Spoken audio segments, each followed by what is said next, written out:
going on, everyone? thirstydog here, and we have another month of grab bags, so I might as well show them off to you, of course. But one thing that's different this month, and I don't know how often they're going to be doing it. I don't know if they're going to alternate or stick with these for the most part, but these are the now cheaper $5 grab bags that will not contain some of the big hits that $10 grab bags had, but they will instead have a greater chance of getting your money back. Essentially, I think it's, I don't remember the exact number, I think it was like 1 every 3 or 4 you'll get a card back that's worth $10 or more.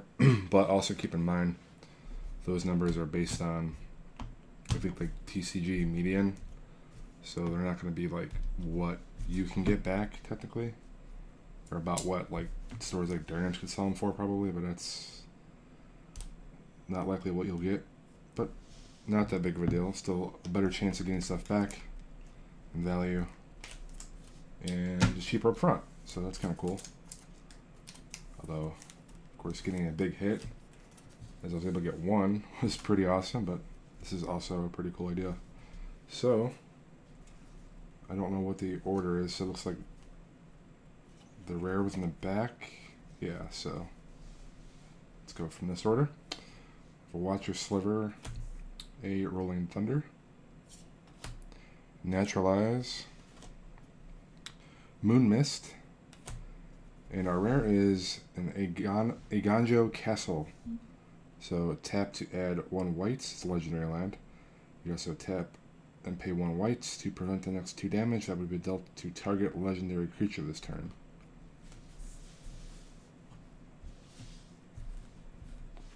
I don't know what these cards are going to be worth. Obviously, I don't have the, you know, TCG player median stored in my head. I mean, some will be obviously worth more than usual, but at the end of the video, I'm going to go back and review all the cards and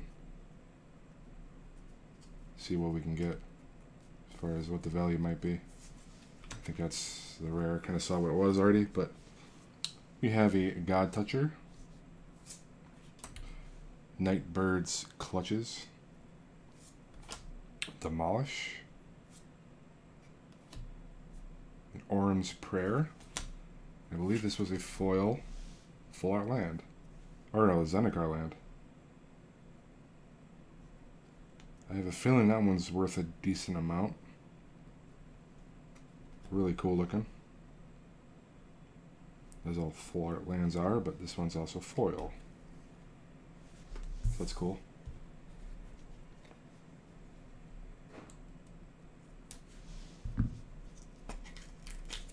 Alright, next grab bag.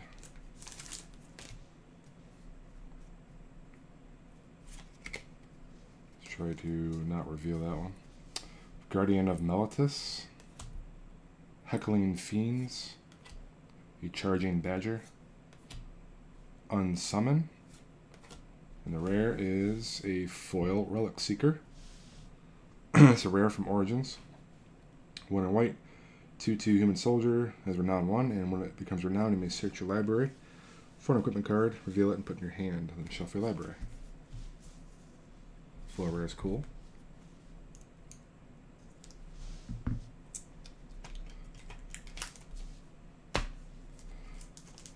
Next grab bag.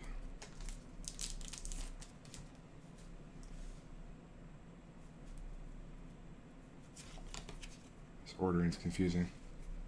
Alright, we have an Encrust, Soltari Monk, Resounding Wave, Jace's Phantasm. The rare is an Asceticism. Sweet.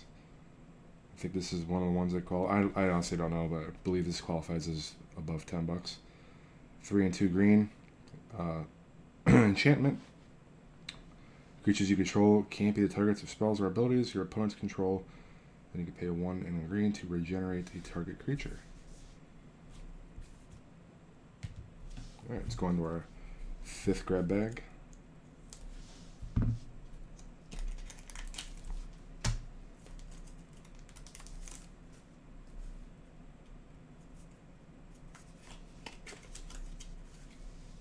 We have a Bump in the Night, Timberpack Wolf. Malfunction. Some college cards, a couple already. A Spinal Graft. A rare. Ooh, a Deathrite Shaman. Although I don't think this breaks the break-even $10 mark, but still a cool rare to grab.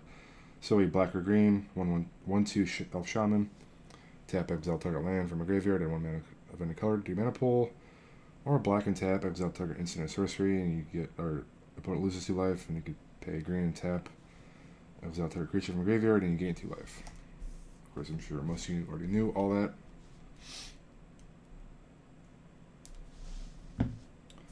So we are halfway through. Pretty cool stuff so far. It is nice not getting all sorts of junk left and right.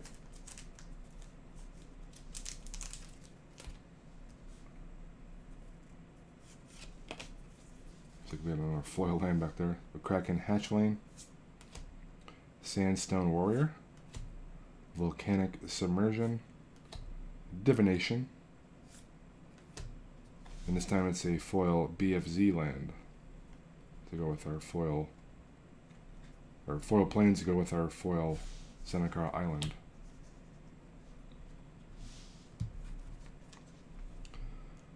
Probably not worth as much as the island, of course. Come on, there we go.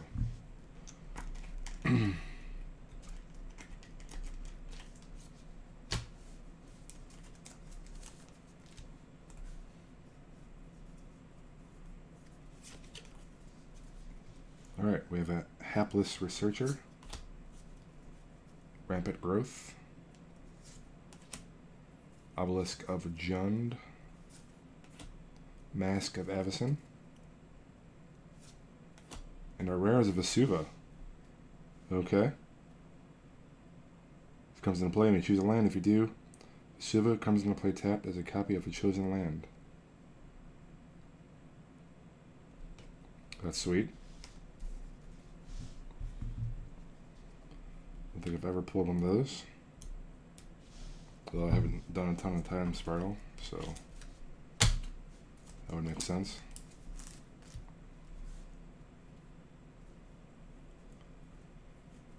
We'll just go this way. Got an older card than this one. We have a Time Bomb, Mycosynth Fiend, Sandstorm, Murderous Spoils, and the rare is just a Oath of Nissa. Green legendary enchantment. Look top 3 cards, and you can put a creature, land, or planeswalker into your hand. Put the rest on the bottom, then also you can spend mana of any color to cast a planeswalker spell.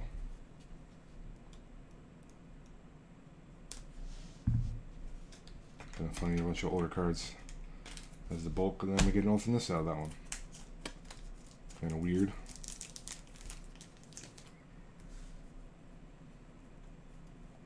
Alright, I think the rare is in the back. We have a Prey Upon, Seismic Shudder, Mardu Blazebringer, a Spectral Flight, and our rare is a Lord of Atlantis. 2 blue, summon Lord, 2/2, all more for gain Island Walk and gain +2, or +1/+1. +2/+2. Super Lord. Alright, last grab bag. I believe they're still putting duels in these, so if we get to get any of those out of all the grab bags I've opened so far, it'd be pretty cool to see one. And it looks like it's not happening. Got a peek, I can see at least it wasn't one of those.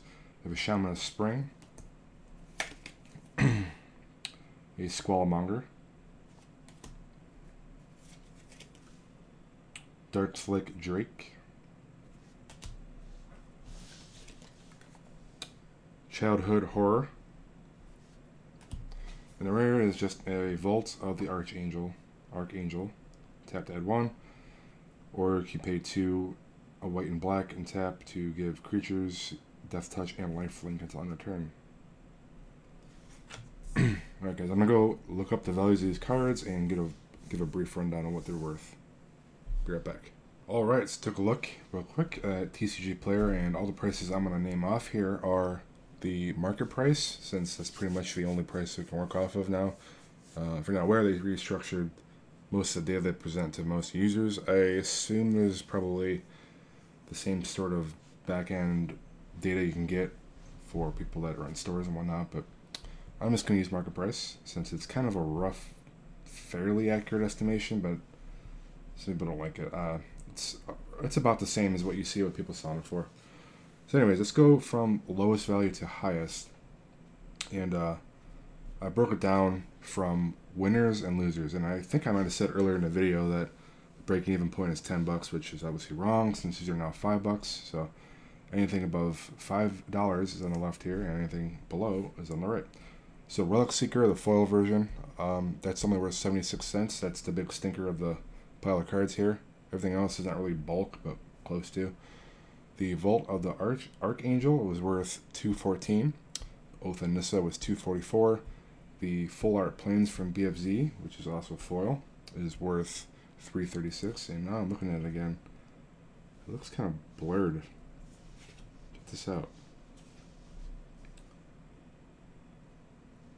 Not that big of a deal. I don't really plan on selling this or anything, but the text looks very funky and smeared almost.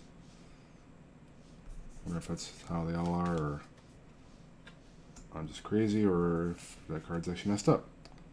Anyways, the Deathrite Shaman was $373. The Lord of Atlantis, which this particular copy of it is the 4th edition, and it's worth $449. And then moving on to the value hits, we have an Asceticism, which I have these in the wrong order, but Asceticism is the least of these four, which is at $835.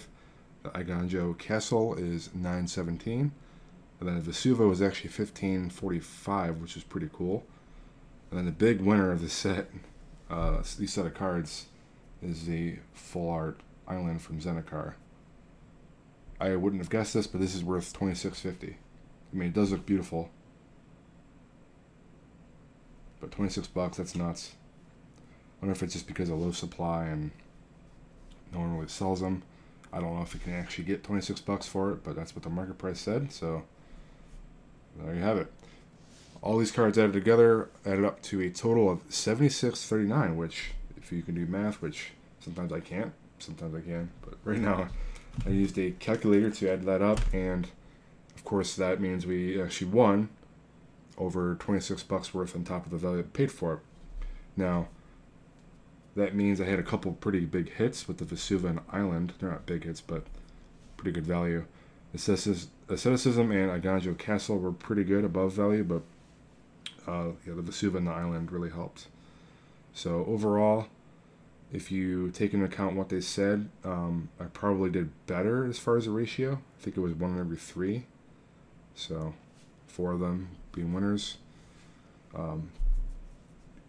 You know, this could have been a winner as well. It was real close. But, I don't know. Pretty cool stuff. I think I might enjoy this more than the last ones, even though I did really luck out and I was one of the big winners. But as far as seeing more, at least playable / semi-valuable cards is pretty neat. So, there. Let me know what you guys think. And until next one, guys. Catch you later.